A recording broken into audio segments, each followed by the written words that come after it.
Fabrício Villanova deteve a taça de cristal a milímetros dos lábios. Sua respiração cortou de golpe. O murmúrio do restaurante mais exclusivo do Itaim Bibi desapareceu da sua mente, engolido por um zumbido ensurdecedor que gelou o sangue.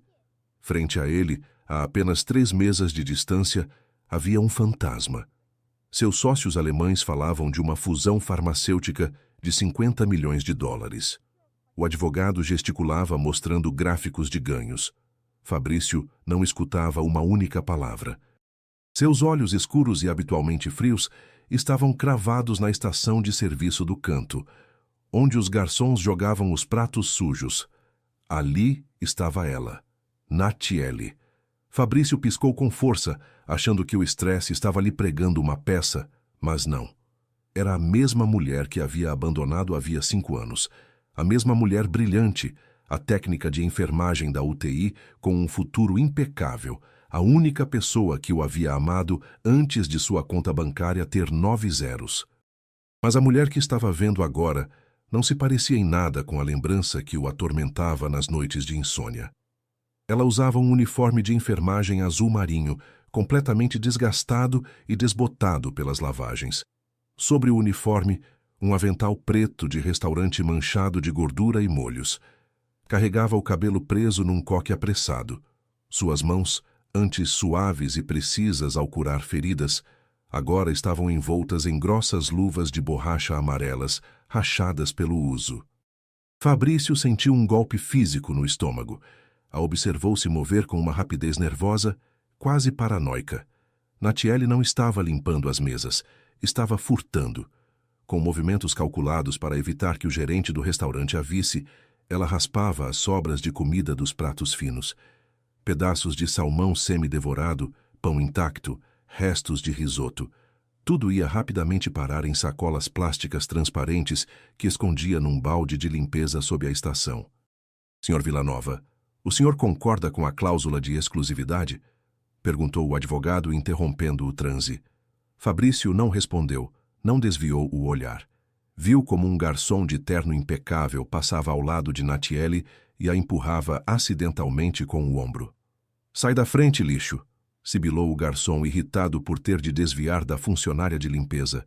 "Se o gerente te ver catando as sobras de novo, te manda embora hoje mesmo." O magnata, acostumado a destruir empresas rivais com uma única ligação, sentiu que o ar lhe faltava. Esperou que Natiele se levantasse, que mostrasse aquela fúria indomável que sempre a havia caracterizado. Esperou que ela gritasse, que se defendesse. Ela não o fez.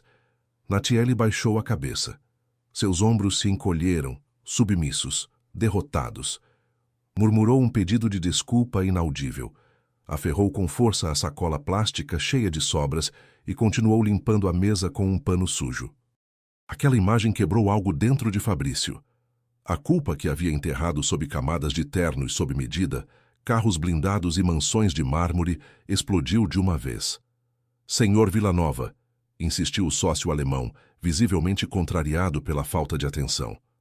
Fabrício soltou a taça de cristal. Ela bateu na mesa, derramando vinho tinto sobre os documentos milionários. O líquido escuro se expandiu como sangue sobre o papel.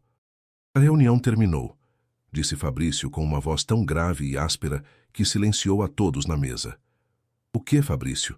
Estamos prestes a assinar." O advogado tentou intervir de olhos arregalados. Fabrício se levantou de um salto. A pesada cadeira de carvalho raspou violentamente contra o piso de mármore, atraindo os olhares de vários comensais da elite paulistana. Não lhe importou. Não lhe importavam os 50 milhões. Não lhe importava a fusão. Deu um passo em direção à estação de serviço. Precisava falar com ela. Precisava entender como a mulher mais inteligente que conhecia havia terminado mendigando as migalhas dos ricos. Mas justo quando ia cruzar o salão, as portas duplas da cozinha se abriram de golpe. O gerente do restaurante apareceu agarrando Natiele pelo braço com violência. "Te disse que não queria te ver no salão com essa roupa suja", sussurrou o gerente em voz baixa, carregada de veneno. "Pelo corredor dos fundos. Leva seu lixo por trás." Natiele não resistiu. Aferrou as duas pesadas sacolas plásticas transparentes e desapareceu, empurrada pelo gerente em direção às profundezas da cozinha. Fabrício cerrou os punhos. Sentiu um impulso selvagem de ir até a cozinha, pegar o gerente pelo pescoço e comprar aquele maldito restaurante inteiro só para demiti-lo na hora. Mas se deteve. Se Natiele o visse ali vestido com um terno de 50 mil reais, a humilhação seria grande demais para ela. Precisava saber a verdade primeiro. Precisava saber para onde ela ia. Sem se despedir dos sócios, ignorando os chamados de seu advogado que gritava seu nome no restaurante, Fabrício caminhou rápido em direção à saída principal. O jogo havia mudado. O passado acabava de se chocar contra o seu presente. A noite em São Paulo era quente e opressiva. Fabrício saiu do restaurante quase correndo. O manobrista mal teve tempo de trazer sua SUV blindada cor preto carvão. Seu motorista de segurança privada abriu a porta traseira como de costume. "Desce, Roberto, eu mesmo dirijo hoje", ordenou Fabrício seco. O guarda de segurança piscou, desconcertado. Fabrício nunca dirigia. "Mas, senhor Villanova, os protocolos de Desce da minha caminhonete agora", rugiu Fabrício. O motorista obedeceu na hora. Fabrício subiu ao banco do motorista, deu a partida no motor V8 com um rugido surdo e acelerou bruscamente, deixando para trás as luzes douradas e as vitrines de luxo da Avenida Faria Lima. Virou o volante em direção ao beco traseiro do restaurante. Chegou bem a tempo. Sob a luz piscante de um poste quebrado, viu Natiele sair pela porta de serviço. Caminhava rápido, curvada pelo peso das duas sacolas plásticas grandes que carregava. Não levava bolsa nem casaco, apenas aquele uniforme desgastado e um tênis rasgado que batia contra o asfalto molhado. Fabrício apagou os faróis da caminhonete. A uma distância prudente de 50 metros, começou a segui-la. O trajeto foi uma tortura silenciosa. Natiele caminhou 5 quarteirões até chegar a um ponto de ônibus enferrujado e vandalizado. Fabrício parou a caminhonete na esquina, oculto nas sombras. Viu como ela se abraçava a si mesma na escuridão. Viu como revisava o interior de suas sacolas plásticas transparentes. Fabrício semicerrou os olhos para enxergar melhor. À luz dos faróis dos carros que passavam, notou algo estranho no lixo que Natiele havia recolhido. Não eram apenas sobras de comida. Na segunda sacola, havia caixas de papelão amassadas, frascos de vidro vazios e o que pareciam ser mangueiras de soro intravenoso resgatadas do recipiente de reciclagem da farmácia da esquina. O que diabos uma ex-técnica de enfermagem de elite estava fazendo com o lixo médico descartado? Um ônibus urbano velho, soltando uma nuvem de fumaça preta pelo escapamento, freou guinchando diante do ponto. Natiele subiu arrastando as sacolas. Fabrício pisou no acelerador. A imponente SUV blindada começou a seguir o destartalado transporte público. A paisagem mudou drasticamente. Deixaram para trás os arranha-céus iluminados, as mansões com seguranças armados e os bulevares limpos. O ônibus começou a subir pelas ruas íngremes da periferia. O asfalto desapareceu, substituído por terra, buracos fundos e cachorros sem dono famélicos, vasculhando o lixo. Fabrício sentiu um nó na garganta. O contraste era brutal. Ele dormia em lençóis de seda egípcia. A mulher para quem havia jurado amor eterno viajava à noite em direção à miséria absoluta. O ônibus finalmente parou na parte mais alta e escura do bairro. Um labirinto de casas pela metade, empilhadas umas sobre as outras na encosta do morro.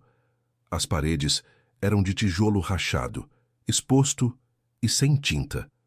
Os telhados, simples chapas de zinco enferrujado, sustentadas por pneus velhos para que o vento não as levasse.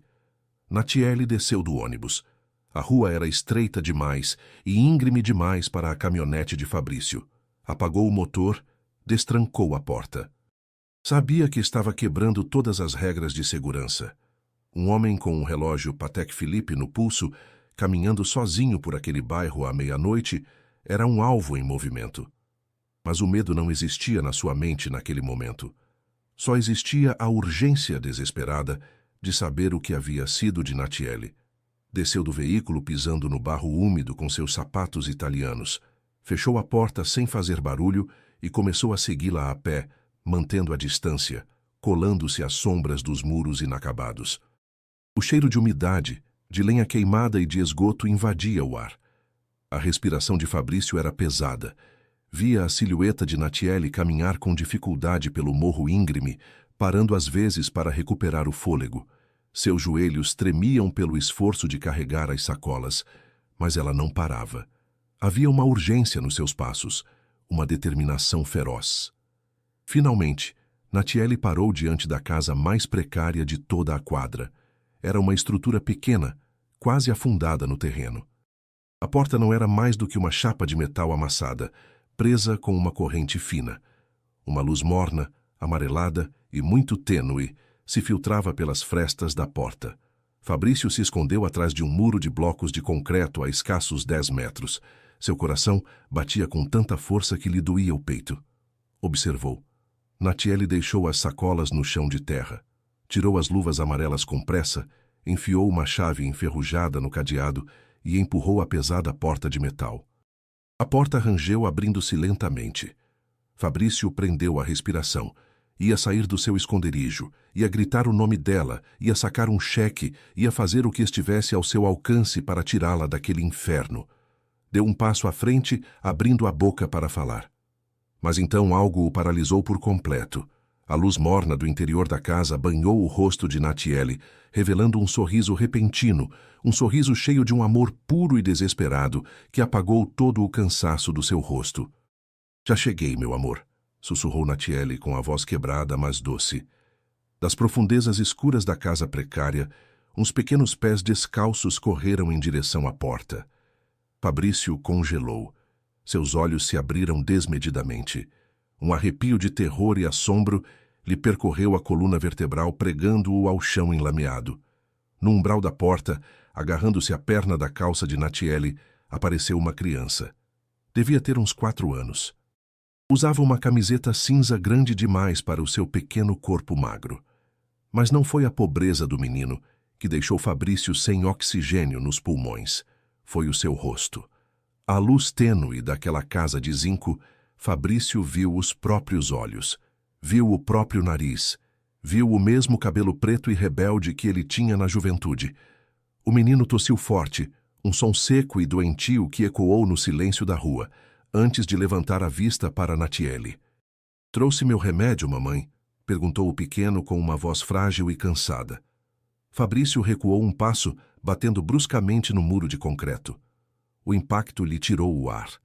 Levou uma mão trêmula à boca, tentando abafar o grito de puro terror e percepção que ameaçava lhe rasgar a garganta.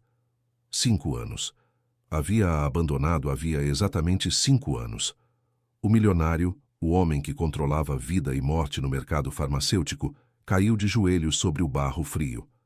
O mundo inteiro desabou sobre os seus ombros. Aquele menino doente, escondido na miséria absoluta, era seu filho. O barro gelado ensopava as calças de lã italiana de Fabrício, mas ele não sentia o frio. Não sentia nada além do solavanco violento do próprio coração contra as costelas. Ajoelhado na escuridão, com as mãos enterradas na terra úmida da comunidade na zona norte de São Paulo, não conseguia tirar os olhos da cena que se desenrolava a 10 metros dele. A porta de metal enferrujado continuava entreaberta. A luz amarelada recortava as silhuetas da mulher que havia jurado proteger e do menino que não sabia que existia. "Sim, meu amor. Mamãe trouxe o remédio", respondeu Natiele com uma voz que tentava soar firme, mas que se quebrava pelo cansaço. Davi tossiu de novo. Não era a tosse de um resfriado comum. Era um som profundo, úmido e dilacerante que fazia o pequeno corpo se curvar por completo. Natiele largou as sacolas de lixo imediatamente. Ajoelhou-se no chão de terra compactada da sua casa e envolveu o menino nos braços. Fabrício sufocou um soluço, pressionando a mão enlameada contra a boca. Os olhos de Davi eram os seus olhos. A forma da mandíbula, o cabelo escuro e espesso, era se ver num espelho do passado, mas frágil, desnutrido e habitando a miséria mais absoluta. "Dói o peito, mamãe." murmurou o menino, escondendo o rosto no pescoço de Natiele. Já vai passar, minha vida, já vai passar. Olha o que trouxe. Do seu esconderijo, Fabrício forçou a vista. Observou como Natiele, com mãos trêmulas, mas espertas, abria a sacola plástica que havia tirado do restaurante. Não tirou a comida. Tirou os frascos de vidro vazios e as mangueiras de plástico que havia resgatado dos recipientes da farmácia. Fabrício, o titã da indústria farmacêutica, o homem que decidia o preço da saúde de metade do país, observou horrorizado o que estava ocorrendo. Natiele levou os frascos a uma pequena mesa de madeira capenga, tirou uma garrafa de álcool, seringas novas que havia comprado com suas poucas gorjetas, e começou a lavar e esterilizar as mangueiras usadas com uma precisão clínica. Em seguida, pegou 3 frascos que pareciam vazios. Com uma agulha fina, extraiu as últimas gotinhas residuais de cada um deles, reunindo a duras penas 1 mililitro de líquido transparente na seringa principal.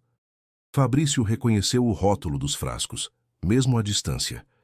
Era Pulmovita B, um medicamento pediátrico de última geração para afecções respiratórias severas. Um medicamento que a própria empresa dele fabricava. Um medicamento cujo preço ele mesmo havia triplicado no ano passado para maximizar as margens de lucro antes da fusão alemã. Um tratamento que custava mais de R$50 mil por mês. Natiele, uma técnica de enfermagem brilhante e com honrarias, estava arriscando a própria liberdade, vasculhando o lixo biológico para extrair as sobras das ampolas descartadas pelos ricos, só para manter vivo o filho dela, o filho de Fabrício. "Vem, senta aqui, campeão", disse ela, preparando um nebulizador caseiro improvisado conectado à seringa. O menino obedeceu sem reclamar, acostumado à rotina.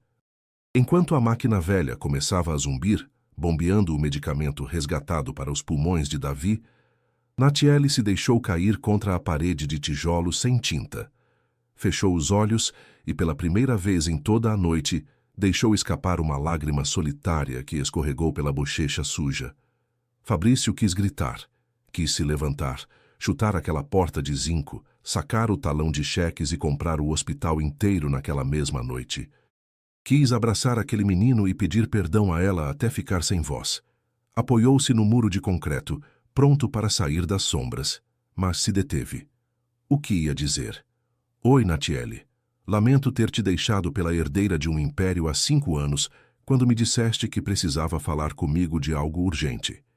Ia irromper na casa dela vestido com um terno que custava mais do que ela ganharia em 5 anos limpando mesas. Ela fugiria, ou pior, o chutaria para fora com razão. Fabrício recuou um passo para a escuridão. A porta de metal se fechou lentamente por dentro, com um rangido metálico, cortando o raio de luz e deixando-o sozinho na fria e úmida penumbra da rua. Precisava agir, mas precisava fazer isso com inteligência. A miséria de Natiele não fazia sentido. Ela era a melhor técnica de enfermagem da sua geração. Era requisitada pelos melhores hospitais privados. Limpar sobras num restaurante não era apenas fruto do azar. Era uma impossibilidade estatística. Alguém a havia destruído, e Fabrício ia descobrir quem. Caminhou de volta para a SUV blindada. Seus sapatos italianos estavam arruinados, o terno manchado de barro, mas sua mente trabalhava a uma velocidade letal. Ligou o motor V8. O rugido rompeu o silêncio da madrugada. Tirou o celular satelital do compartimento e marcou um número criptografado. Tocou 2 vezes. "Pois não, Sr. Villanova." A voz do outro lado era áspera, profissional e sem rastro de sono, apesar de serem 3 da manhã. "Donato, preciso de tudo. Absolutamente tudo." "Sobre quem, senhor?" "Natiele Rocha, ex-técnica de enfermagem do Hospital Sírio-Libanês. Quero saber onde esteve nos últimos 5 anos, onde trabalhou, quem a contratou, quem a demitiu, suas contas bancárias, seus registros médicos. Quero saber quem lhe vende o pão e quem lhe cobra a água. Quero isso na minha mesa às 7 da manhã. Fez uma pausa. "E Nonato?" "Sim, senhor. Se descobrir que alguém lhe fez mal, quero o nome dessa pessoa em letras vermelhas. O sol de São Paulo batia nos imensos painéis de vidro do corporativo Vila Nova, mas o escritório principal no 40º andar estava mergulhado num frio glacial. Fabrício não havia dormido nem um segundo. Estava de pé diante do painel, olhando a cidade a seus pés, ainda com o mesmo terno manchado de lama da noite anterior. A porta de madeira de mogno se abriu às suas costas sem que ninguém batesse. Lauro Nonato, ex-militar de inteligência que agora operava como o investigador privado mais implacável da elite paulistana, entrou no escritório. Carregava uma maleta preta de couro rígido. Não fez perguntas sobre o aspecto desleixado do patrão. Simplesmente caminhou até a mesa de vidro temperado e deixou cair uma pasta grossa. O som ressoou como um disparo no silêncio do escritório. Foi difícil de desenterrar, Sr. Villanova, disse Nonato, cruzando os braços. Alguém se deu ao trabalho de apagar essa mulher do mapa. Não queriam matá-la. Queriam garantir que ela não pudesse sobreviver. Fabrício se virou lentamente. Seus olhos estavam injetados de sangue. Caminhou até a mesa e abriu a pasta. A primeira página era uma fotografia de Natiele tirada há 5 anos. Ela sorria com o uniforme branco impecável. A segunda página era uma fotografia tirada na véspera. Natiele saindo pelo beco de serviço do restaurante, carregando sacolas de lixo. O contraste foi uma facada direta no peito. Explica, ordenou Fabrício com a voz rouca. Natiele Rocha não pediu demissão, senhor. Foi inabilitada. Há exatamente 4 anos e 11 meses. Fabrício fez o cálculo mental na hora. 1 mês depois de ele a ter abandonado e se casado com Fabiana, para consolidar a fusão das empresas familiares. Por quê? Exigiu saber, folheando as páginas repletas de carimbos judiciais e atas notariais. Foi acusada de negligência médica grave e roubo de psicotrópicos controlados dentro do Hospital Sírio-Libanês. As acusações foram brutais. Segundo o processo, ela roubou morfina e medicamentos pediátricos caríssimos do estoque para vendê-los no mercado negro. Adulterou registros, colocou em risco a vida de pacientes. Fabrício esmurrou o vidro da mesa com tanta força que a estrutura estremeceu. É mentira! Rugiu, cuspindo as palavras, com uma fúria incontrolável. Natiele jamais faria isso. A vocação dela era a vida. Ela preferiria morrer de fome a roubar um comprimido de um paciente. É uma armação, Nonato. Sei, senhor, respondeu Nonato com frieza clínica, sem se abalar diante da explosão de raiva. E o Conselho Médico Regional também sabia. Naquele momento faltavam provas contundentes. Iam arquivar o caso. Mas então alguém interveio. Fabrício se paralisou. Uma gota de suor frio percorreu a sua nuca. Levantou a vista para o investigador. Quem? Nonato estendeu a mão, pegou um documento do fundo da pasta e o deslizou sobre a mesa. Era uma transferência bancária internacional de 3 milhões de reais, direcionada à conta pessoal do diretor do Hospital Sírio-Libanês, datada do mesmo dia em que revogaram a licença profissional de Natiele para sempre. O remetente do dinheiro estava claramente impresso no cabeçalho do banco. Holding Familiar Medeiros. O ar abandonou os pulmões de Fabrício. O mundo começou a girar vertiginosamente ao seu redor. Medeiros, o sobrenome de solteira de sua esposa, Fabiana. Sua esposa atual, a senhora Fabiana Medeiros de Villanova, administrava essa holding naquela época, continuou Nonato, como se estivesse lendo a previsão do tempo. Mas isso não é tudo. A senhora Rocha tentou buscar emprego em hospitais públicos, clínicas pequenas, até farmácias de bairro. Cada vez que conseguia uma entrevista, o escritório de advocacia da família Medeiros enviava uma carta ameaçando com ações multimilionárias por cumplicidade com uma criminosa a qualquer clínica que ousasse contratá-la. Fabrício se deixou cair na cadeira de couro. O relatório era uma sentença de morte. Fabiana não apenas a havia demitido, a havia caçado sistematicamente, bloqueando cada porta, fechando cada oportunidade, asfixiando-a, até que a única opção que restou a uma das melhores técnicas de enfermagem do país foi recolher lixo num restaurante para não morrer de fome. Por quê? Sussurrou Fabrício, sentindo a garganta se fechar. Por que se vingar assim? Fabiana já havia ganhado. Eu me casei com ela. O maldito império farmacêutico se uniu. Natiele nunca nos procurou. Por que destruí-la desse jeito? Nonato ficou em silêncio por um momento. A expressão do seu rosto, habitualmente de pedra, mostrou um lampejo de genuína compaixão. Passou a última página do relatório. Era um registro médico de urgências de uma pequena clínica periférica, datado de 4 anos e meio atrás. Uma certidão de nascimento. Por que a senhora Rocha não estava sozinha quando o senhor a deixou, senhor Villanova? Disse Nonato em voz muito baixa. A senhora Fabiana descobriu o que o senhor aparentemente ignorava. Uma pausa. Natiele Rocha estava grávida, e a família Medeiros jamais ia permitir que um filho bastardo colocasse em risco a herança e o controle absoluto do monopólio farmacêutico que estavam construindo com o senhor.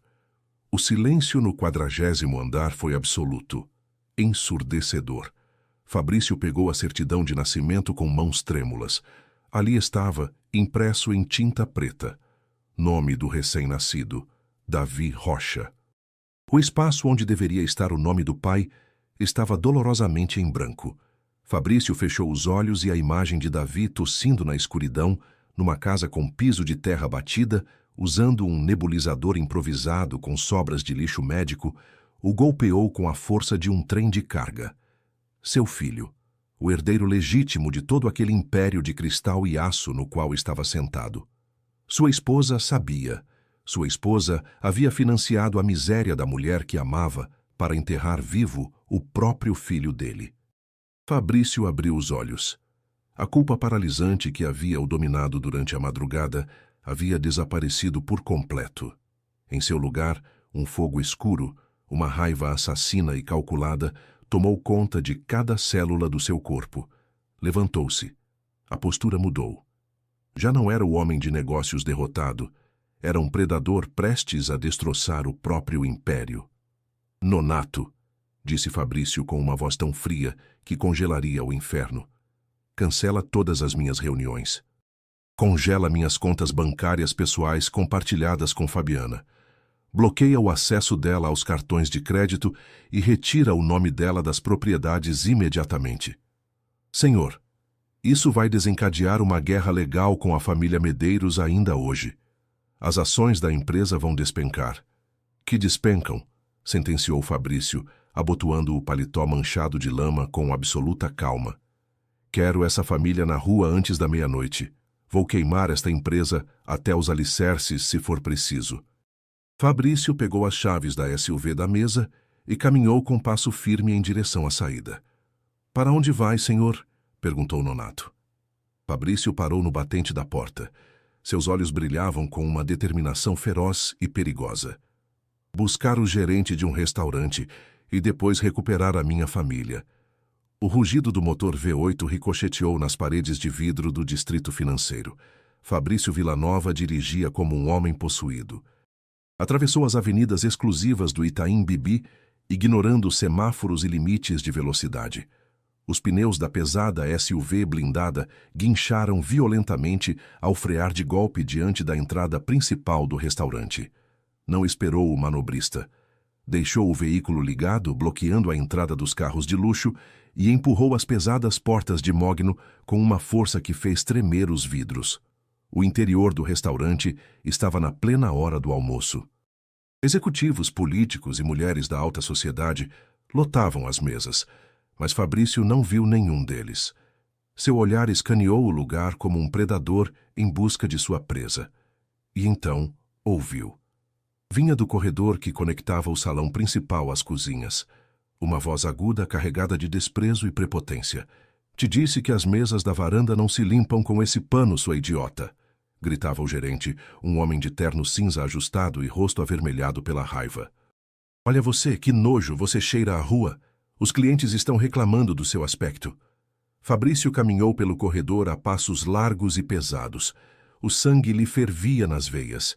Ao dobrar a esquina, a cena o golpeou como um bloco de cimento. Natiele estava encurralada contra a parede de aço inoxidável da cozinha. Usava o mesmo uniforme desgastado, segurando uma bandeja pesada cheia de pratos sujos. Mantinha o olhar cravado no chão, suportando o abuso num silêncio humilhante, apertando os dentes para não chorar. O gerente levantou a mão, apontando um dedo ameaçador a centímetros do rosto dela. Se eu voltar a ver que você está guardando um pedaço de pão das sobras, você se vai. Você se vai e vou me encarregar de que não consiga emprego, nem limpando banheiro nessa cidade. Me escutou, seu lixo? A mão de Fabrício se fechou ao redor da gola do terno do gerente, antes que este pudesse tomar fôlego para continuar gritando. Com um movimento brutal e implacável, Fabrício puxou o homem para trás, arrancando-o do espaço pessoal de Natiele, e o arremessou com uma força aterrorizante contra a porta de metal de uma câmara fria industrial. O golpe ecoou por toda a cozinha. As frigideiras pararam de chiar. Os cozinheiros congelaram nos seus postos. O gerente ofegou com os olhos esbugalhados pelo terror ao reconhecer o rosto de um dos homens mais poderosos do país, agora transformado numa fera furiosa. Senhor Villanova, balbuciou o gerente, tentando inutilmente se soltar do aperto de ferro que lhe cortava a respiração. Fabrício não gritou. Sua voz saiu baixa, rouca, vibrando com uma ameaça de morte tão real que o ar na cozinha ficou pesado. Insulta ela de novo. Te desafio. Diz uma única palavra. Eu só estava... Era sua funcionária, interrompeu Fabrício, apertando o aperto até o rosto do gerente começar a ficar roxo. Acabei de comprar o prédio inteiro, incluindo esse maldito restaurante. Você tem exatamente 3 minutos para sair da minha propriedade antes que eu chame minha equipe de segurança e te tirem arrastado pelo beco do lixo. E pode acreditar, vou me certificar de que você não volte a dirigir nem uma barraca de pastel na sua miserável vida. Fora daqui!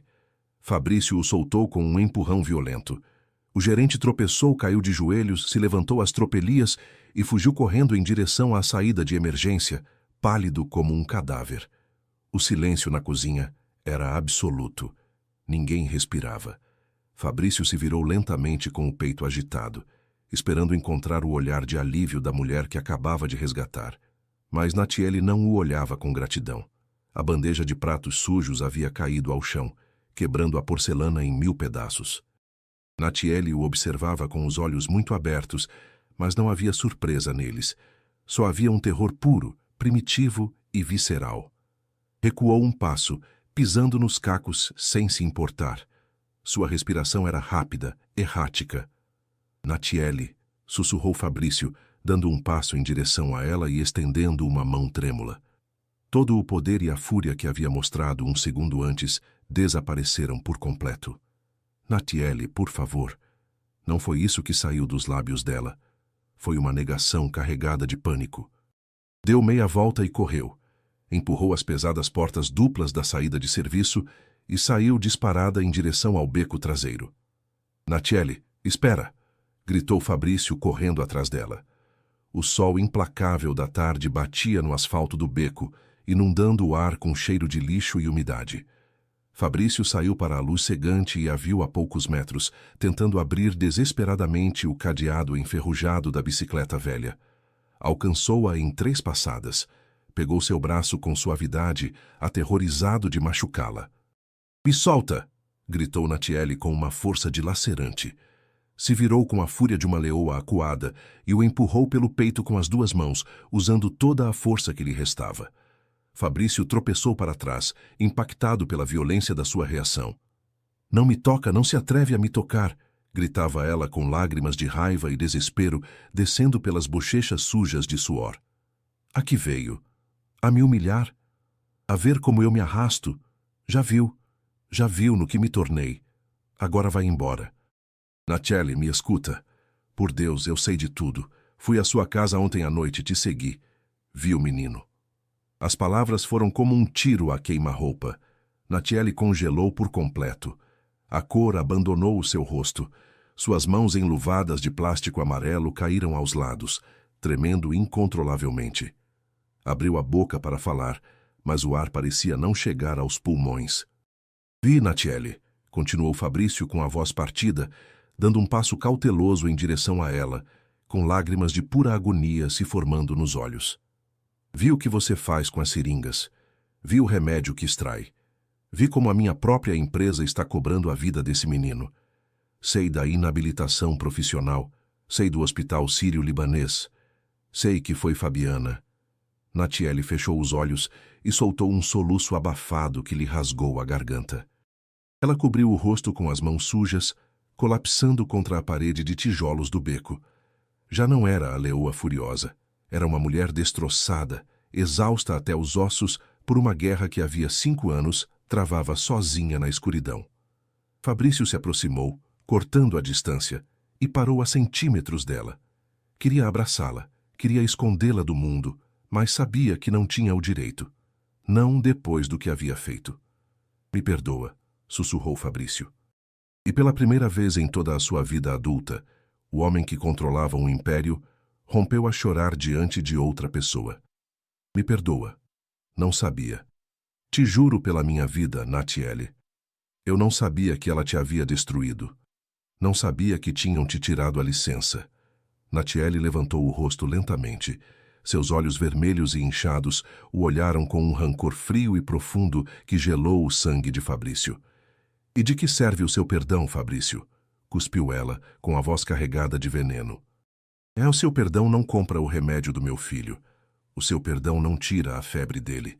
O seu perdão não apaga as noites em que tive de dormir na rua com medo, porque os capangas da sua esposa me estavam caçando.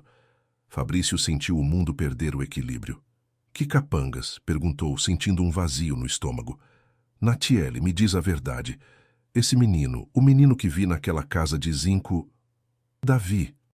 O silêncio no beco ficou insuportável, rompido apenas pelo barulho distante do trânsito e pela respiração entrecortada de ambos. Natiele o olhou nos olhos com o peito subindo e descendo violentamente. Sim, Fabrício, disse ela, com uma clareza que cortava como um bisturi. É seu. As palavras flutuaram no ar ardente do beco, pesadas e definitivas. É seu. Fabrício recuou um passo, titubeante. A confirmação, dita pelos próprios lábios da mulher que amava, foi um golpe devastador. Os joelhos lhe falharam por uma fração de segundo. Levou as mãos à cabeça, passando os dedos pelo cabelo escuro, incapaz de processar a magnitude da tragédia que sua própria ambição havia criado. Um filho. Tinha um filho de 4 anos. Um filho que vivia numa casa de tijolo exposto e telhado de zinco, que respirava medicamentos reciclados do lixo biológico enquanto ele dormia numa mansão no Morumbi. Por que não me disse? Perguntou Fabrício com a voz quebrada, à beira do desespero.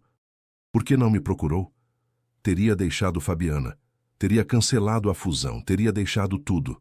Tudo se me tivesse dito que estava grávida. Natiele soltou uma risada amarga, seca, destituída de qualquer traço de humor.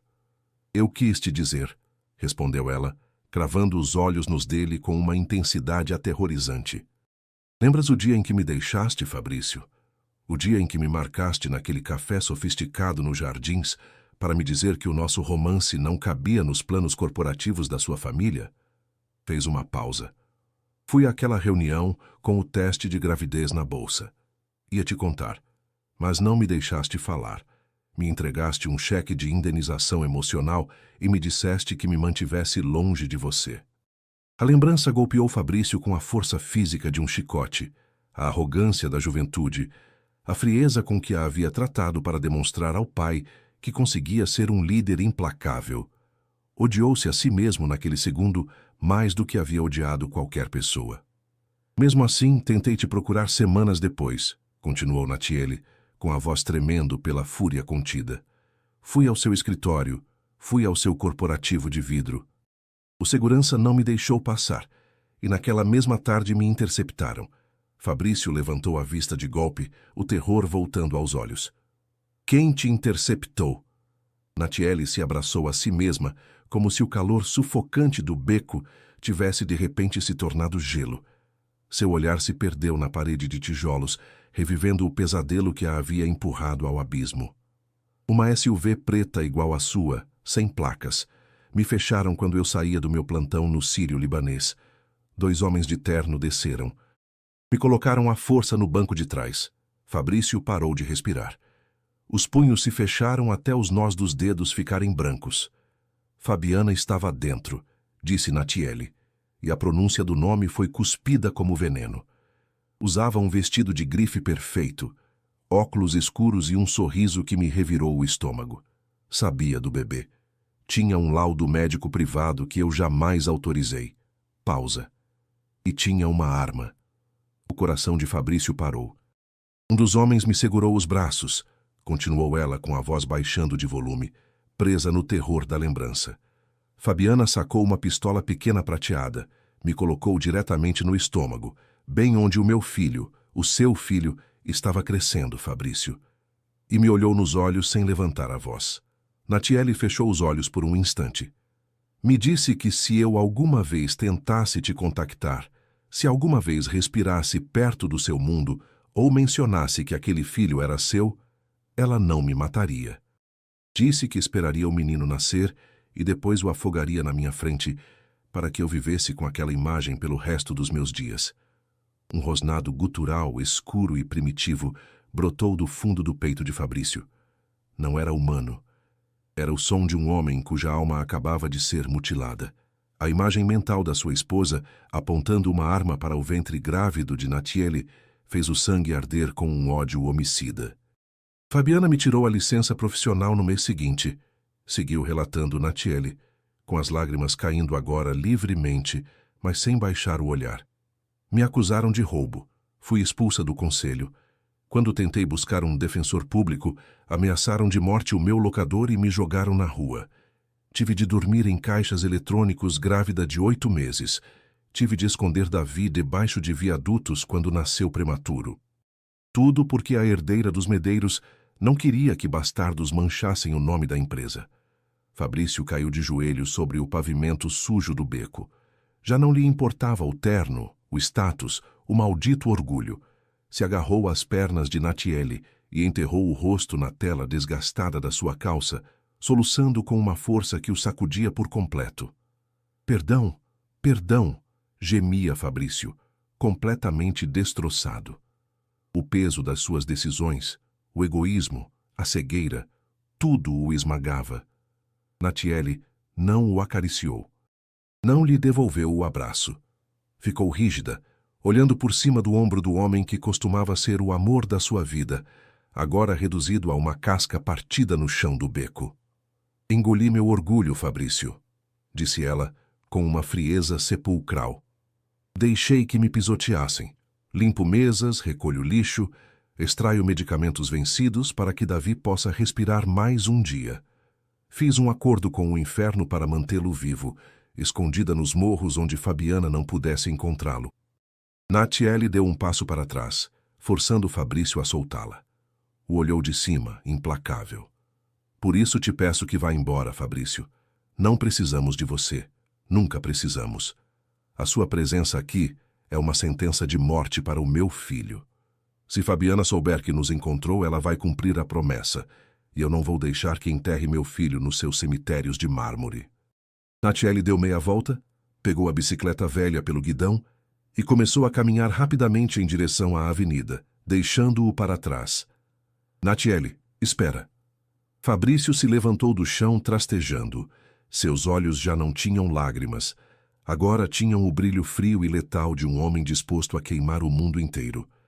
Não vou embora. Esse é o meu filho, e te juro pela vida de Davi que vou destruir Fabiana. Vou arrancar a família Medeiros pela raiz.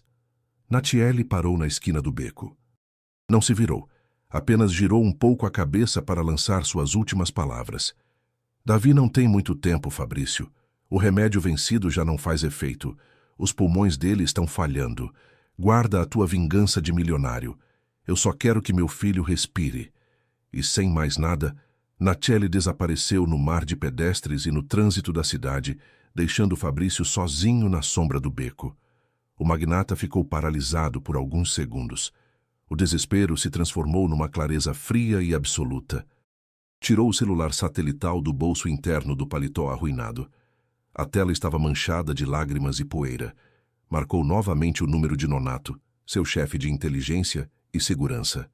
Nonato, disse Fabrício com uma voz que não deixava espaço para negociação. Prepara o helicóptero.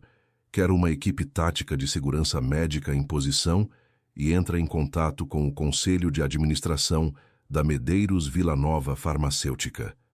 Diz a eles que o presidente acabou de convocar uma reunião de emergência esta noite na mansão. Qual é a pauta, senhor? Perguntou Nonato, captando a tensão letal na voz do patrão. Fabrício olhou o extremo do beco por onde Natiele havia desaparecido. Guerra total. Os portões de ferro forjado da mansão Vila Nova se abriram em silêncio. A SUV blindada entrou em alta velocidade, triturando o cascalho branco do caminho principal e freando a centímetros do chafariz de mármore italiano. Fabrício desceu do veículo antes que o motor se apagasse por completo.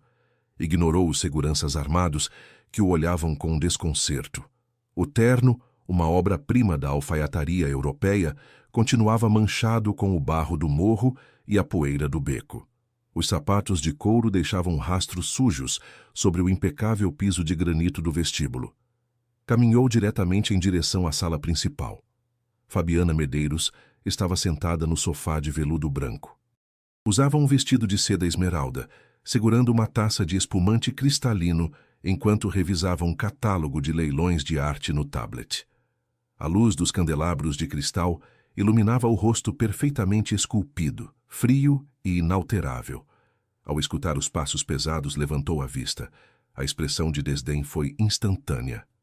Fabrício, pelo amor de Deus, você está arruinando o tapete persa, disse Fabiana com uma voz arrastada e monótona, sem nem soltar a taça. Onde você se meteu? Você cheira a rua. Manda as empregadas limpar isso imediatamente. Temos o jantar com o embaixador em 2 horas. Fabrício não parou. Caminhou até a mesa de centro de vidro temperado e arremessou a grossa pasta preta que seu investigador havia lhe dado. O golpe fez a taça de Fabiana pular, derramando espumante sobre a mesa. O jantar está cancelado, disse Fabrício. Sua voz era um sussurro gutural, destituído de qualquer emoção humana. Era a voz de um carrasco. Fabiana olhou a pasta, depois Fabrício. Suspirou contrariada e pôs o tablet de lado. Que drama é esse, Fabrício? Se é sobre a fusão com os alemães, já falei com meu pai e combinamos que a presidência será compartilhada. Você não vai fazer uma cena a essas horas. Fabrício se inclinou sobre a mesa, apoiando ambos os punhos manchados de lama sobre o vidro, aproximando o rosto do dela. Abre a pasta, Fabiana. O tom do marido era diferente. Não era estresse corporativo. Havia uma escuridão letal nos olhos que Fabiana jamais havia visto. Com um movimento elegante e lento, ela abriu a tampa de papelão preto. A fotografia da certidão de nascimento de Davi estava logo em cima, e ao lado dela, as cópias das transferências bancárias da holding pessoal dela para o diretor do Hospital Sírio-Libanês. O silêncio na sala monumental foi absoluto. O som da água caindo no chafariz externo parecia ensurdecedor. Fabrício observou cada microexpressão no rosto da esposa. Esperava pânico, esperava negação, esperava lágrimas falsas. Mas Fabiana Medeiros apenas fechou a pasta com calma. Pegou um guardanapo de linho para limpar o espumante derramado nos dedos e o olhou diretamente nos olhos. Caramba, levou 5 anos para descobrir. Achei que o seu cão de guarda de segurança fosse mais eficiente. O cinismo das palavras foi como um tiro a queima-roupa. Fabrício apertou o maxilar até os dentes rangerem. Admites? Rosnou Fabrício, sentindo que o sangue lhe fervia nas têmporas. Admites que destruíste a vida de uma mulher inocente? Admites que colocaste uma arma no ventre de uma mulher grávida do meu filho?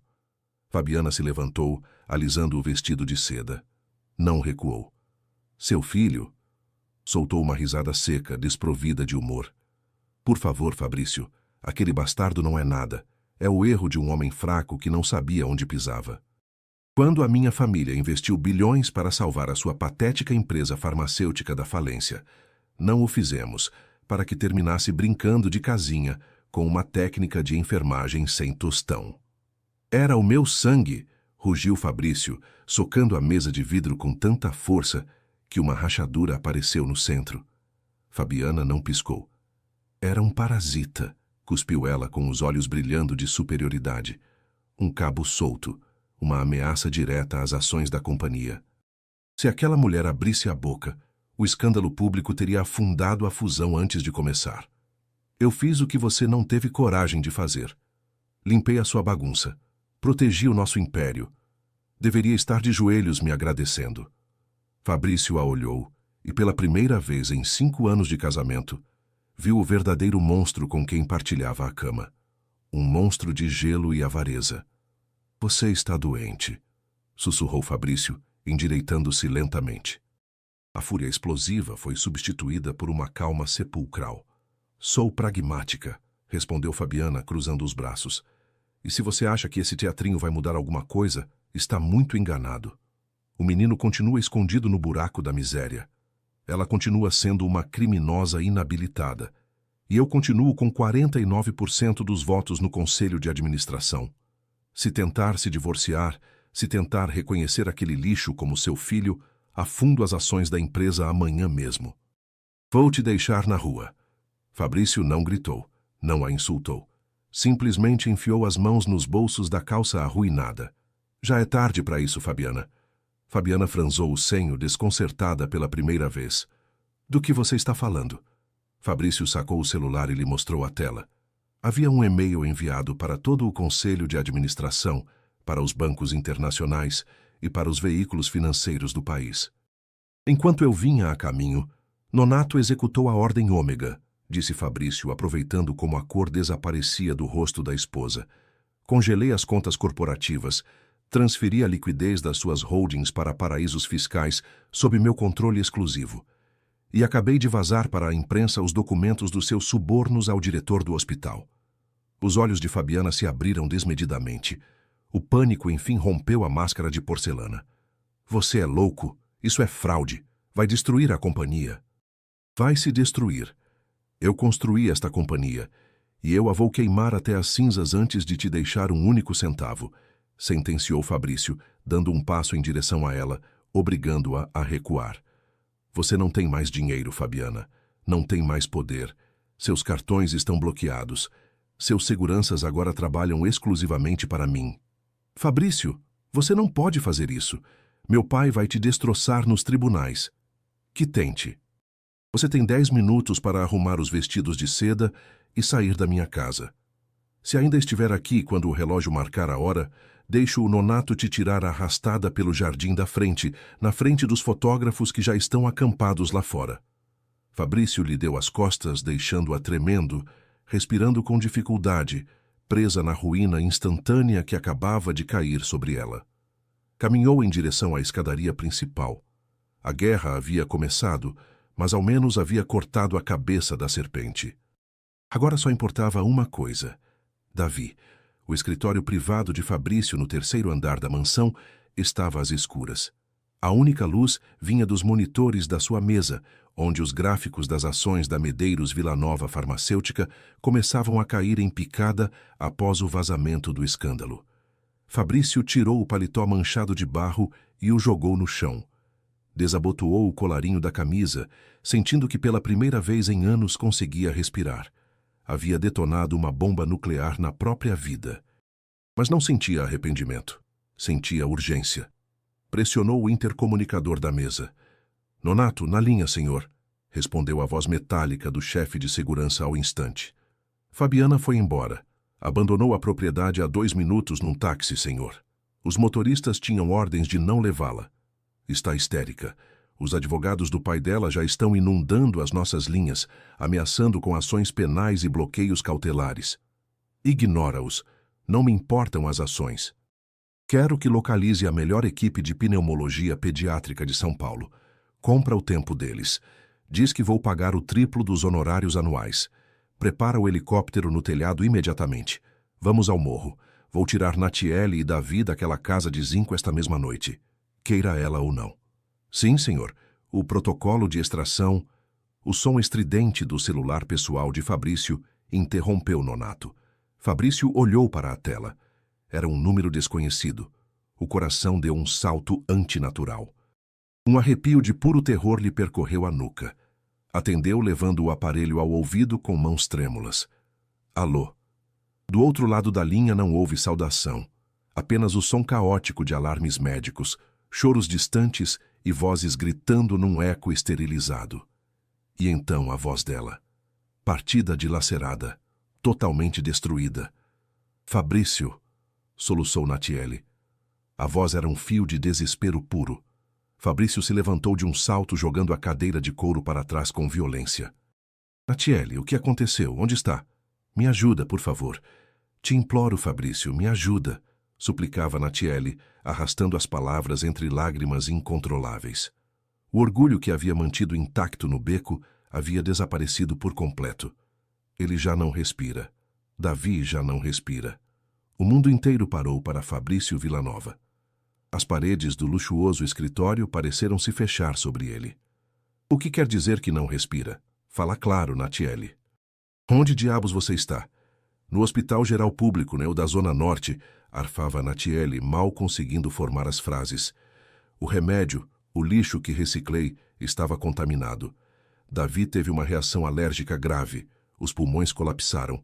Está morrendo nas minhas mãos, Fabrício. Está morrendo o meu menino. Não deixa ele morrer. Não deixa ele morrer! Rugiu Fabrício, sentindo que lhe arrancavam o coração do peito. Correu em direção à porta do escritório.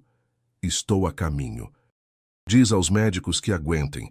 Vou transferi-lo para a minha clínica privada agora mesmo. Não há tempo para transferência, gritou Natiele, a voz sufocada pelo pânico.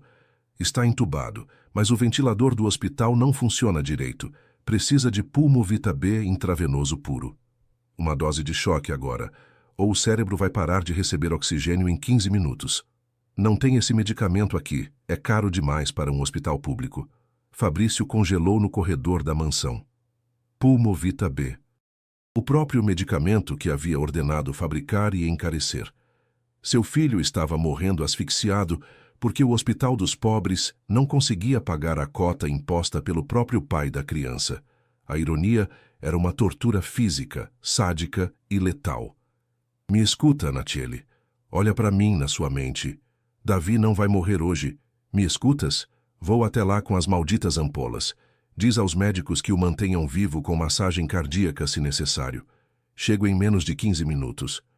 Fabrício cortou a ligação sem esperar resposta. Correu pelos corredores de mármore da casa como um louco, saltando os degraus de 3 em 3 em direção ao terraço. Pressionou o intercomunicador do relógio satelital. Nonato, cancela a equipe médica. Diz ao piloto que ligue os motores do helicóptero. Já. Sim, senhor. O helicóptero está pronto, mas o espaço aéreo... Arranha o espaço aéreo. Liga para os laboratórios centrais da empresa, no polo industrial. Ordena que desçam ao heliporto 3 caixas de Pulmovita intravenoso puro. Vamos pousar, pegar os frascos e voar diretamente para o telhado do Hospital Geral Público. Houve um silêncio de 2 segundos na linha. Um silêncio que a Fabrício pareceu uma eternidade letal. Senhor, temos um problema grave, respondeu Nonato.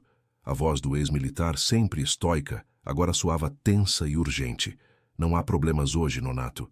Meu filho está morrendo. Ordena aos laboratórios que tirem o medicamento para a rua. Não posso, senhor. E o senhor também não pode. Fabrício empurrou a pesada porta de aço que dava para o terraço. O vento violento das pás do helicóptero o golpeou no rosto.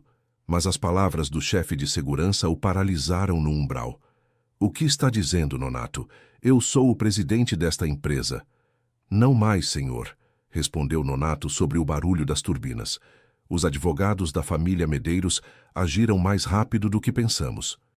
Acabaram de interpor uma liminar federal. Como o senhor congelou os ativos compartilhados sem uma ordem judicial, Fabiana convenceu um juiz plantonista de que o senhor está sofrendo um episódio de instabilidade mental e tentando sabotar a fusão. O coração de Fabrício bateu com tanta força que ameaçou romper as costelas. O que isso significa em termos simples, Nonato? Fala. Significa que o juiz congelou todas as suas credenciais de acesso, senhor. As portas dos laboratórios centrais acabaram de ser bloqueadas eletronicamente. Os seguranças do polo industrial têm ordens federais de não deixar entrar nem o senhor, nem eu, nem o helicóptero. Os estoques de alta especialidade, incluindo o Pulmovita, estão sob bloqueio legal. Se pousar lá e tentarmos tirar uma única ampola, Os seguranças têm ordens de atirar. Fabrício olhou o helicóptero negro brilhante que o esperava.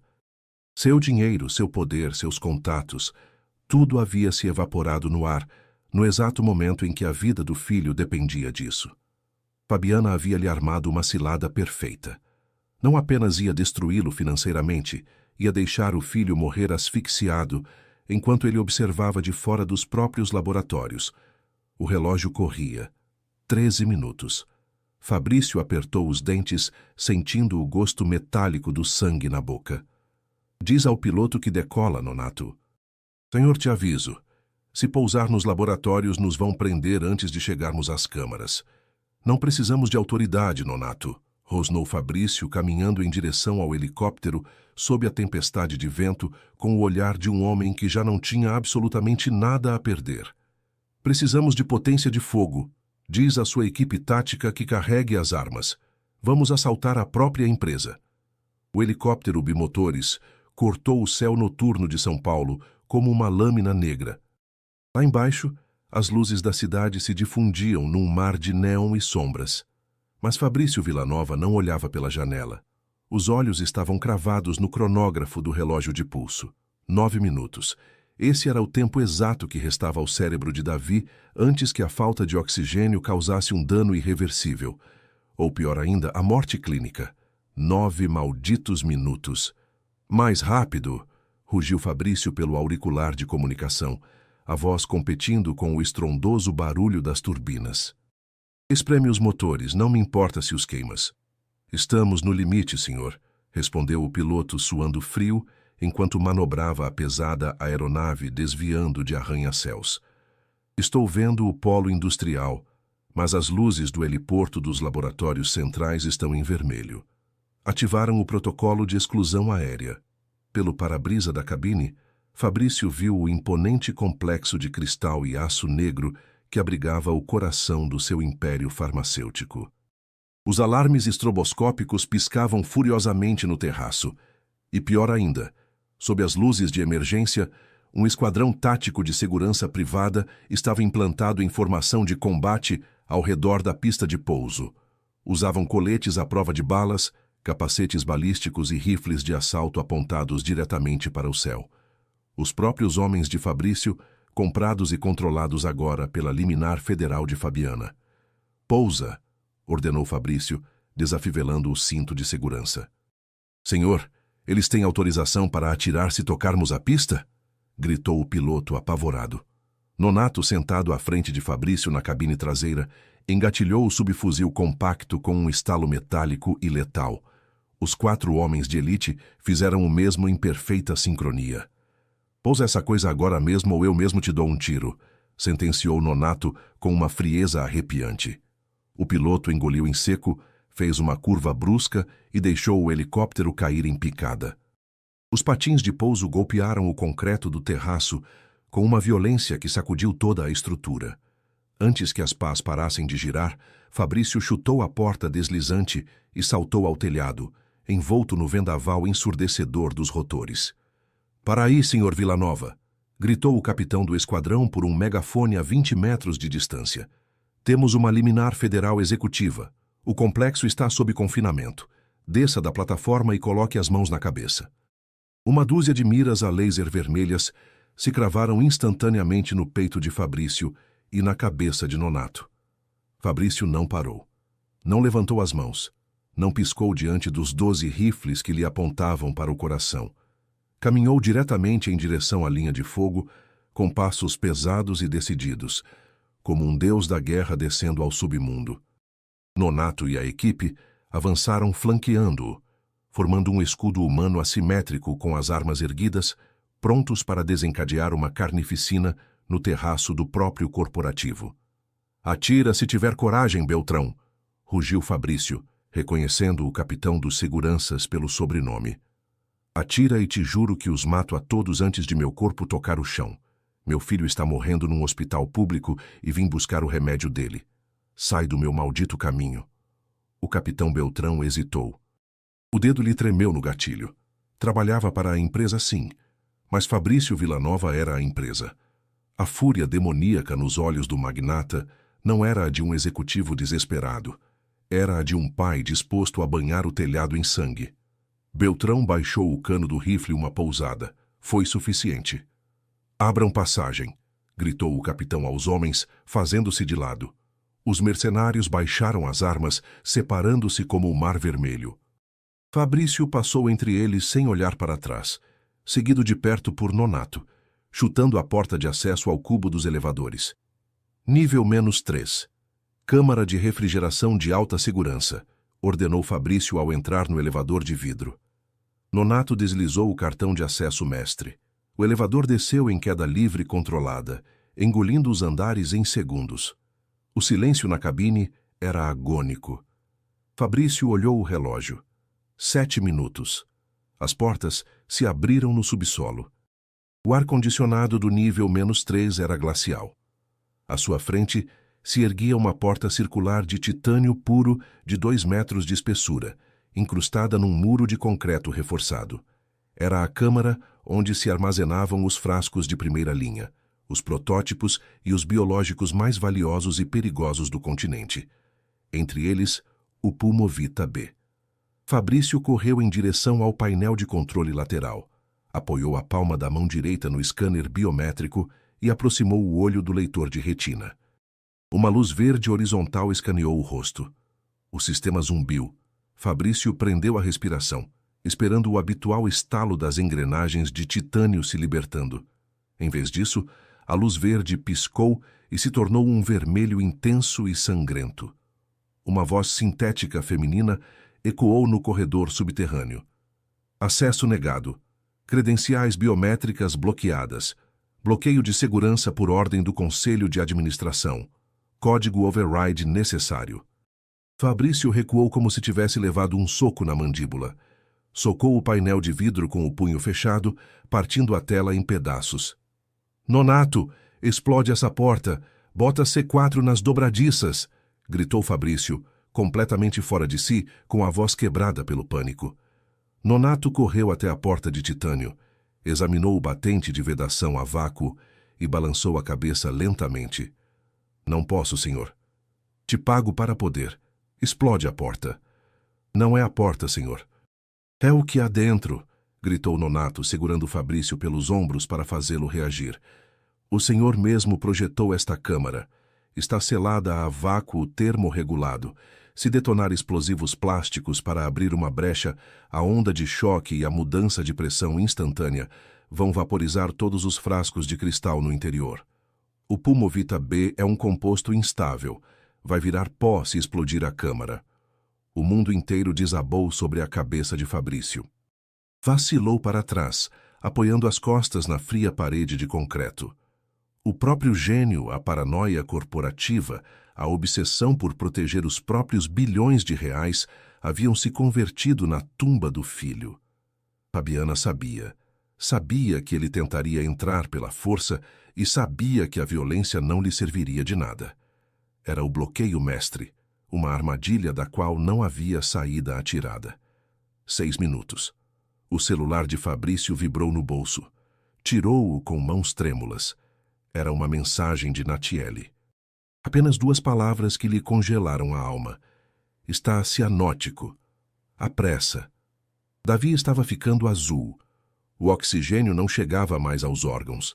Estava se asfixiando. Fabrício fechou os olhos e deixou cair uma lágrima de pura impotência, grossa e pesada, que rolou pela bochecha suja. Olhou para a câmara de titânio. O filho estava do outro lado da cidade morrendo, e a cura estava a 3 metros de distância, escondida atrás de uma parede inquebrantável de burocracia, vingança e aço. Abriu os olhos. O desespero desapareceu, substituído por uma clareza gélida, absoluta e aterrorizante. Havia uma única chave para abrir aquela porta e ia lhe custar tudo o que tinha. Fabrício desbloqueou o celular, ignorou a mensagem de Natiele e discou um número direto por uma linha criptografada. Tocou uma vez, tocou 2 vezes. Na terceira, a videochamada se conectou. A tela se iluminou, mostrando o rosto de Fabiana Medeiros. Estava sentada no luxuoso escritório de madeira de cerejeira do pai, fumando um cigarro ultra fino. Um sorriso sutil, venenoso e vitorioso curvava os lábios perfeitamente pintados de vermelho. Está tendo problemas para entrar na própria casa, meu amor? Perguntou Fabiana com um tom de falsa compaixão que fez a mandíbula de Nonato se contrair ao ouvi-la pelo viva voz. Fabrício não perdeu tempo. Não gritou, não a insultou. Cada segundo gasto em ego era um segundo de oxigênio roubado do filho. O que quer? Perguntou Fabrício com uma voz plana, morta, segurando o celular diante do rosto no corredor subterrâneo. Coloca o teu preço, Fabiana. Diz o número. O que precisas para digitar o código no sistema e abrir esta câmara agora mesmo? Fabiana deu uma tragada no cigarro e exalou a fumaça lentamente diante da câmera. Ora, onde ficou o leão furioso que me expulsou de casa meia hora atrás? Onde ficou o homem que ia queimar o meu mundo até as cinzas? Inclinou-se para a frente. Me disseste que tinhas ficado com tudo, Fabrício, mas parece que esqueceste que o Conselho de Administração pode anular as tuas credenciais de segurança se eu provar que és um risco para a companhia. E assaltar os próprios laboratórios com mercenários armados... Bem, digamos que o juiz me deu razão. 5 minutos, Fabiana. Meu filho morre em 5 minutos. Nomeia o teu maldito preço. Fabiana apagou o sorriso do rosto. Os olhos tornaram-se 2 pedaços de carvão ardente. Tudo. A palavra ressoou nas paredes de concreto do nível -3. Quero os teus 51% das ações com direito a voto, ditou Fabiana com a velocidade letal de um tubarão farejando sangue. Quero a patente exclusiva do Pulmovita B e de todos os biológicos em desenvolvimento. Quero a mansão no Morumbi. Quero os fundos de investimento nas Ilhas Cayman. E quero a tua assinatura num ato de renúncia absoluta como CEO da Medeiros Villanova Farmacêutica, cedendo o controle total e perpétuo à minha família. Nonato, ao ouvir as exigências, deu um passo à frente alarmado. Senhor, não faça isso, sussurrou o chefe de segurança, rompendo a cadeia de comando. É suicídio financeiro. O seu patrimônio está avaliado em mais de 4 bilhões de dólares. Ela vai deixá-lo literalmente na rua. Não terá nem para pagar o combustível do helicóptero de volta. Fabrício levantou uma mão, silenciando Nonato na hora. Não desviou o olhar da tela do celular. Envia o contrato digital, ordenou Fabrício, sem que a voz lhe tremesse. Fabiana arqueou uma sobrancelha, genuinamente surpresa de não haver nenhuma objeção, nenhuma negociação. A minha equipe de advogados já o redigiu, disse ela, pressionando uma tecla no computador fora de câmera.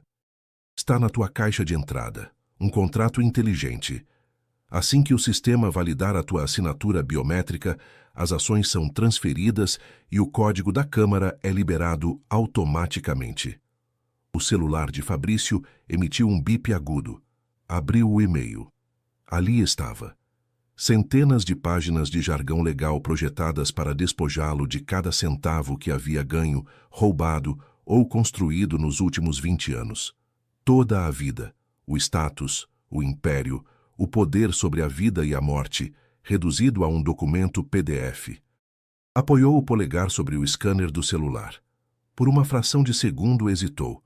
Pensou nas reuniões de conselho, no respeito dos políticos, nos jatos particulares e na coroa de rei que carregava na cabeça desde a morte do pai.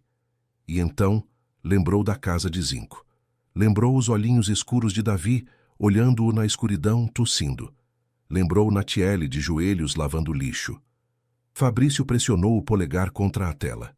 Assinatura validada. Transferência concluída. O som de uma notificação no computador de Fabiana se ouviu na chamada.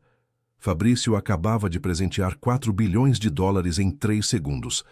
Havia acabado de se destruir. Um prazer fazer negócios contigo, Fabrício, disse Fabiana, com os olhos brilhando de ganância, e cortou a chamada. Houve um segundo de silêncio mortal no subsolo. Nonato prendeu a respiração e então, clac, clac, clac. Os imensos pernos mecânicos da porta de titânio começaram a se retrair. Os alarmes vermelhos se apagaram, substituídos por uma suave luz branca de hospital. Com um chiado pesado de descompressão, a porta circular de 2 metros de espessura se abriu lentamente. Fabrício não esperou que se abrisse por completo. Entrou de lado pela fresta, adentrando o congelador hiperbárico. O frio extremo a 30 graus negativos lhe queimou os pulmões ao inalar, mas não lhe importou.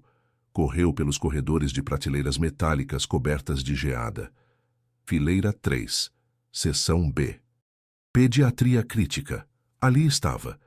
Uma pequena caixa isotérmica azul brilhante com o logotipo da empresa que já não lhe pertencia. Pulmovita B. Intravenoso. Agarrou a caixa com as duas mãos, sentindo-a mais valiosa do que todo o ouro do planeta. Saiu correndo da câmara, empurrando Nonato em direção aos elevadores. "Ao helicóptero agora!" gritou Fabrício, pressionando freneticamente o botão de subida. Subiram ao terraço como um relâmpago. Fabrício saltou para dentro da cabine da aeronave, antes que os patins estivessem completamente firmes. "Ao Hospital Geral Público!" ordenou a plenos pulmões, segurando a caixa azul no colo. "Temos 4 minutos. Se não chegar em 3, te jogo pela porta." O helicóptero decolou num ângulo suicida, deixando para trás o corporativo de vidro, deixando para trás a fortuna de Fabrício, deixando para trás o homem que costumava ser. Enquanto as luzes da cidade passavam a velocidades vertiginosas, Fabrício apertou a pequena caixa azul contra o peito, manchando o logotipo com o sangue e a lama do terno. Havia perdido a guerra corporativa. Havia perdido o trono. Mas pela primeira vez em toda a sua miserável e vazia existência, Fabrício Villanova se sentiu como um rei. "Aguenta, Davi", sussurrou ao nada, olhando o abismo escuro do céu sobre São Paulo. "Papai está a caminho." O Hospital Geral Público apareceu no horizonte como um bloco de concreto cinza, feio e deteriorado, iluminado por luzes fluorescentes piscantes que gritavam miséria e abandono. O relógio de Fabrício marcava exatamente 2 minutos e 40 segundos. "Não há heliporto, senhor", gritou o piloto pelo intercomunicador, com o terror deformando as feições enquanto o helicóptero descia em picada em direção ao denso tecido urbano da Zona Norte. "O telhado está cheio de antenas e cabos de alta tensão. Não conseguimos pousar lá." Fabrício se debruçou pela janela aberta. O vento furacão lhe golpeava o rosto, ameaçando arrancar a caixa térmica azul das mãos. Lá embaixo, a avenida principal diante da entrada da urgência estava repleta de trânsito noturno, ambulâncias velhas e barracas de comida de rua. "Pousa na rua", rugiu Fabrício, desafivelando o arnês de segurança. "Desce no meio da avenida." "Há carros, senhor." "Vamos causar um desastre." "Nonato!" gritou Fabrício, virando-se para o chefe de segurança. Lauro Nonato não fez perguntas. Debruçou-se pela porta lateral do helicóptero, levantou o rifle de assalto e apontou para o asfalto. Disparou uma rajada de 3 tiros para o ar, seguida do ensurdecedor uivo da sirene de emergência da aeronave. O pânico explodiu na avenida. Os motoristas, aterrorizados pelo som dos tiros e pelo monstro negro de 5 toneladas que caía do céu, pisaram no acelerador ou abandonaram os veículos. A multidão que esperava do lado de fora da urgência se dispersou gritando. O helicóptero desceu como uma ave de rapina, destroçando os cabos de luz da rua com as pás. Uma chuva de faíscas elétricas banhou o asfalto. Os patins da aeronave golpearam brutalmente o teto de um carro abandonado no meio da avenida, esmagando-o por completo para se estabilizar. Antes que o metal acabasse de ranger, Fabrício saltou para a rua. Ignorou a dor pontada nos joelhos pelo impacto. Ignorou os gritos das pessoas.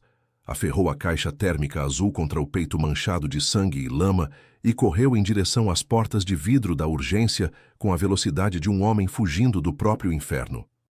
Nonato o seguia a 3 passos, abrindo passagem aos empurrões entre maqueiros e pacientes. "Natiele!" gritou Fabrício ao irromper na sala de espera lotada, onde o cheiro de desinfetante barato e suor saturava o ar denso. Ninguém lhe prestou atenção.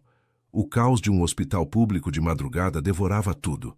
Correu em direção ao balcão de recepção, saltando por cima de cadeiras de plástico quebradas. Um segurança tentou detê-lo. "Ei, não pode passar por a..." Nonato pegou o segurança pelo colete e o arremessou contra a parede sem desacelerar, deixando o caminho livre. Fabrício chutou as portas de vai e vem da zona de trauma. O corredor estava cheio de macas ensanguentadas e médicos correndo. E então a viu. Natiele estava ajoelhada no chão do linóleo sujo, fora do cubículo número 3. Tinha as mãos cobrindo o rosto, balançando-se para frente e para trás, emitindo um choro tão primitivo, tão dilaceradoramente agudo, que congelou o sangue nas veias de Fabrício.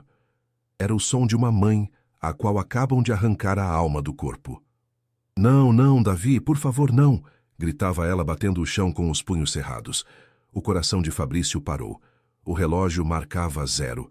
Deixou o próprio peso cair contra a porta de vidro do cubículo e entrou como um furacão. A cena no interior era um pesadelo médico absoluto. Davi estava sobre uma maca de aço enferrujado. A pele pequena, que antes compartilhava o tom moreno de Fabrício, agora era de uma cor azul acinzentada cadavérica. Os lábios estavam roxos.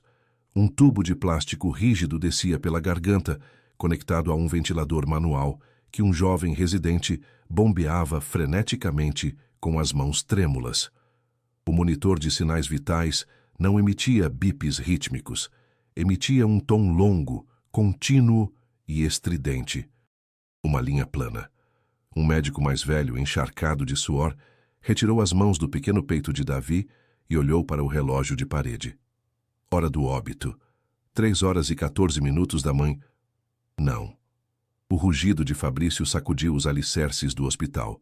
Atirou-se sobre a maca, empurrando o médico-chefe com tanta violência que este chocou contra as prateleiras de medicamentos, derrubando dezenas de frascos de cristal no chão. Fabrício arremessou a caixa térmica azul sobre a bandeja de metal. Abriu-a com mãos que tremiam tão violentamente que se cortou com o sistema de segurança. Arrancou um frasco de cristal transparente que continha o Pulmovita B e uma seringa grossa de grau hospitalar. "Sai daqui!"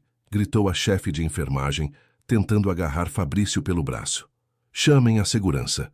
O paciente está em parada cardíaca. Não podem injetar nada." Nonato entrou no cubículo naquele milissegundo, sacou a arma regulamentar e apontou para o teto. "Ninguém toca nesse homem", ordenou Nonato com uma voz que silenciou o pânico. "Se ele diz que salvam o menino, salvam o menino." Fabrício não escutou a ameaça do chefe de segurança. Não ouviu os gritos de Natiele do corredor. A sua visão se reduziu a um túnel. Pegou a seringa, cravou a agulha na membrana de borracha do frasco e extraiu 10 mililitros do composto cristalino. As mãos que haviam assinado fusões de 50 milhões de dólares sem tremer, agora eram incapazes de encontrar o acesso intravenoso no braço do filho. "Fabrício." A voz de Natiele, rouca e partida, soou atrás dele. Ela havia entrado no cubículo, viu o frasco com o logotipo da empresa, viu o sangue de Fabrício manchando o cristal, viu a linha plana no monitor, o instinto materno e a precisão da melhor técnica de enfermagem do sírio-libanês despertaram de golpe sob o terror. Natiele se aproximou, empurrou suavemente as mãos de Fabrício para o lado e tomou a seringa. Não hesitou. Injetou a agulha diretamente no acesso intravenoso central que pendia do pescoço de Davi e empurrou o êmbolo até o fundo. O líquido salvador desapareceu na corrente sanguínea do menino.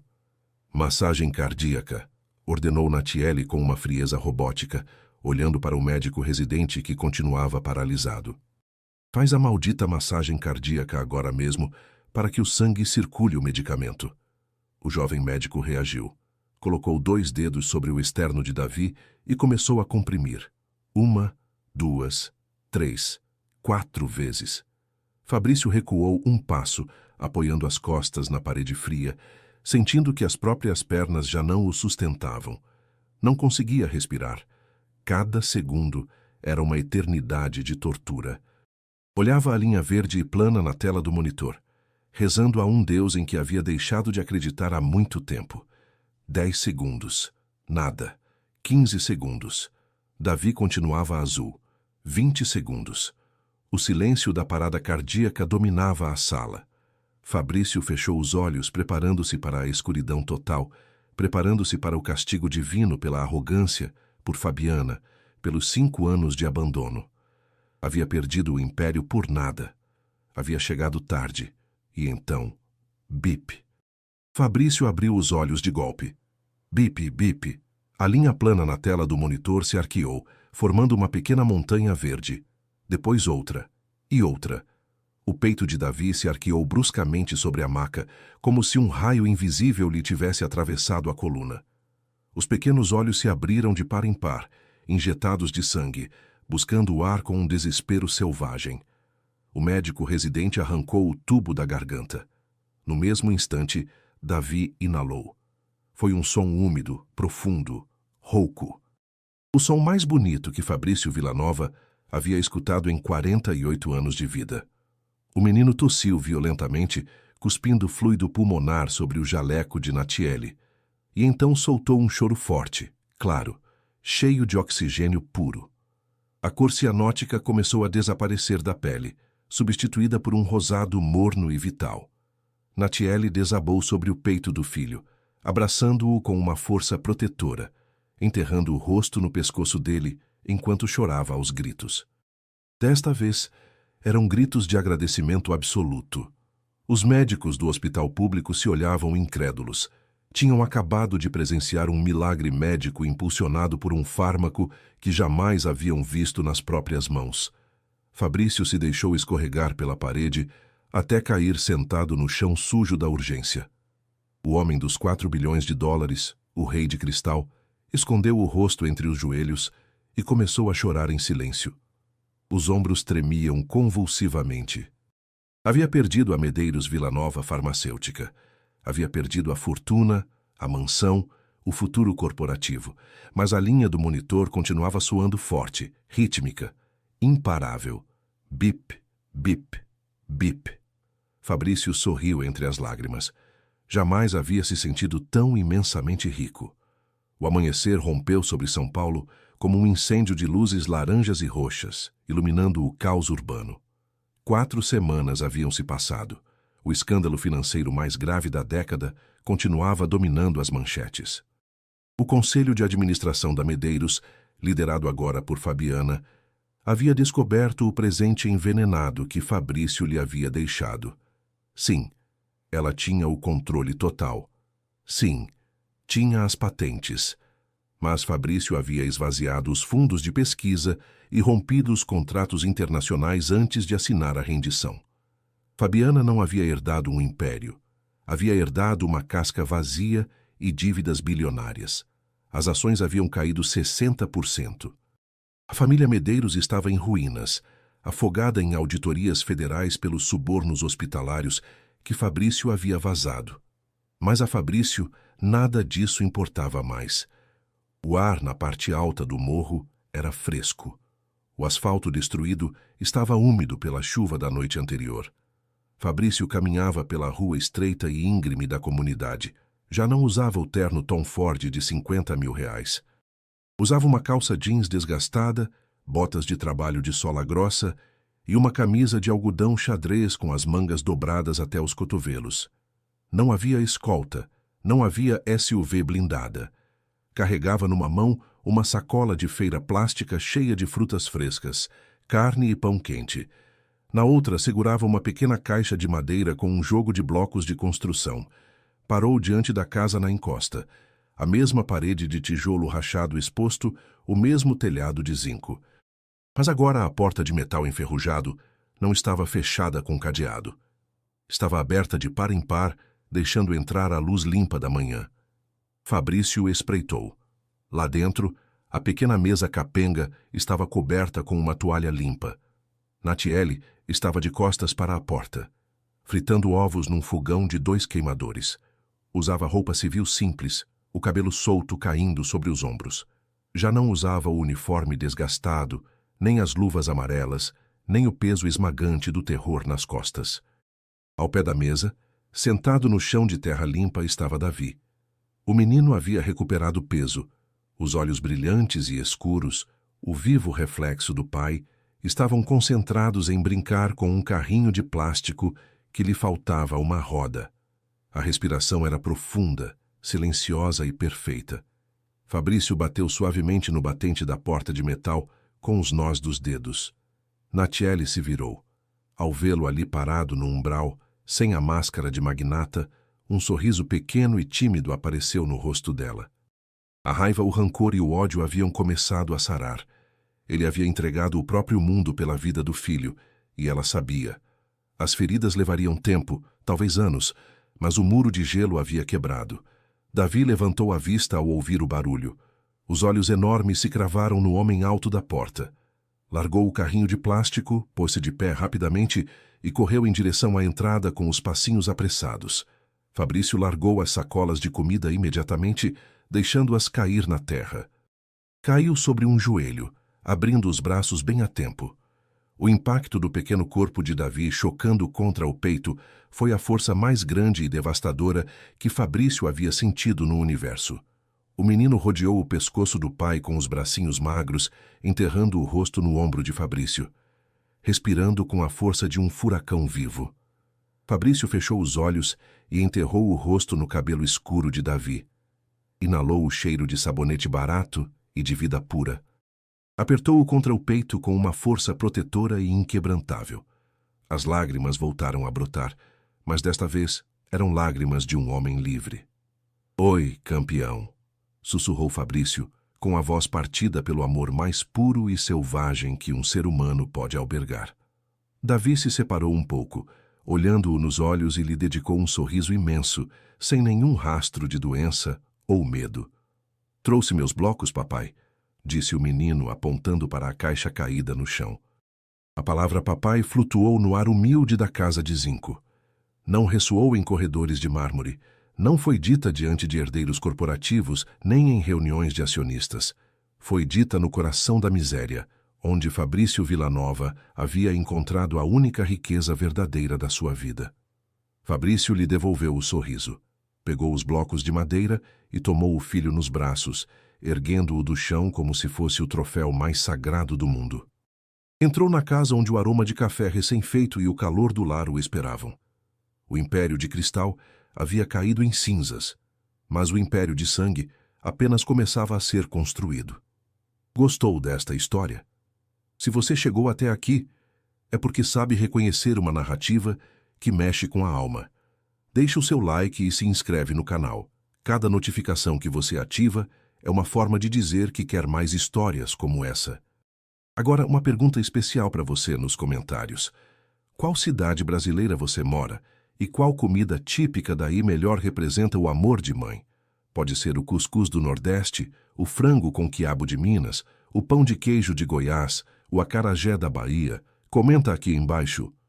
Adoro ler cada resposta.